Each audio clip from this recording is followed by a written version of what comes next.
when we were doing the workshop, so we've been talking about flyer and base, and basically the base is the person that goes at the bottom of the ground, and then the flyer is the person that goes up highest up.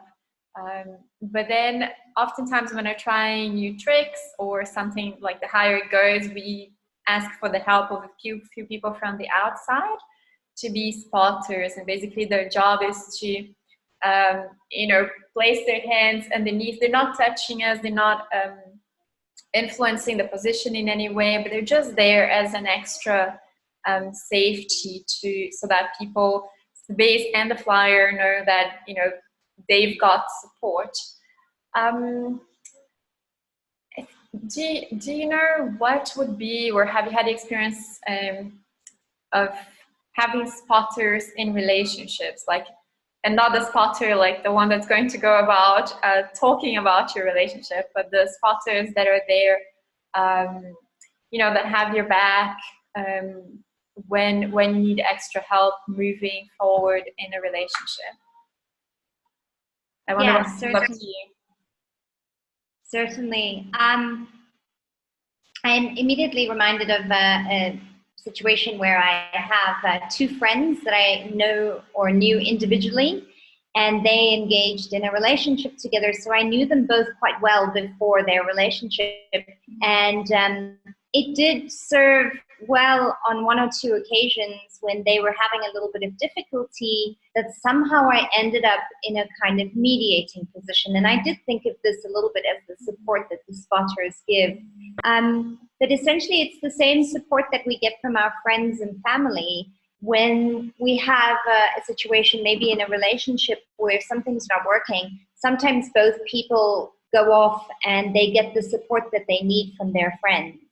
And if these are good friends and family and they're really trying to help, they're usually not trying to break down the situation further. They're usually trying to mediate the situation so that when both people come back together, they have a better understanding of each other to retry the trick again. And that can happen apart or together. But friends often are that way.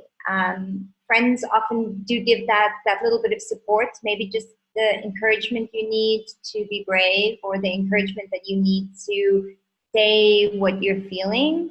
And I think in acro, I think if we treated more people in our lives like spotters, and we asked for help early on and said, hey, we're going to try something new. Maybe you guys could just be there for us and support us. Maybe we're moving into a new home, or maybe we're starting a new business, or maybe we're going to try something a little out of the ordinary. If we are asked for help early on, we could avoid a lot of the problems we often find ourselves in. I love what you're saying. Because it ties so well with the role of the spotter as well. So we were talking about the spotters being ready to pick up the person, right? So it's not when things are falling apart that the spotter runs and comes and catches and saves the day. But the spotter is there before people start the new trick. They're there waiting, their body is engaged, they're ready to support what needs to happen. So I love this idea that, when we know we're moving to a new home, or we want to have a baby, or whatever people are going through, that they are, maybe they want to change jobs, somebody quits and the other person supporting the couple financially, that they say, hey guys, we're going through this and I'm sure we're going to make it through, but just keep an eye on us, and give us that love and attention can be key to success in the trick, right? Yes, because we often we want to give people what they want. You'll find this across the world. People want to help you. They do want to make you feel good, but they don't always know how. So if we just communicate our desires and our needs and our fears with people really early and in the beginning of the game, you'll find that people really can step up. If you say, hey, I'm going to quit my job and I'm going to go as a freelance and I'm really scared, the financial implications and stuff, you'll find that your friends and family will rally around you. They'll say, hey, well, come have dinner at our place. And, oh, I think I know somebody who might be interested in hiring you as a freelance. Or people will be really helpful and supportive if they know how to do that for you. Yeah, that's amazing.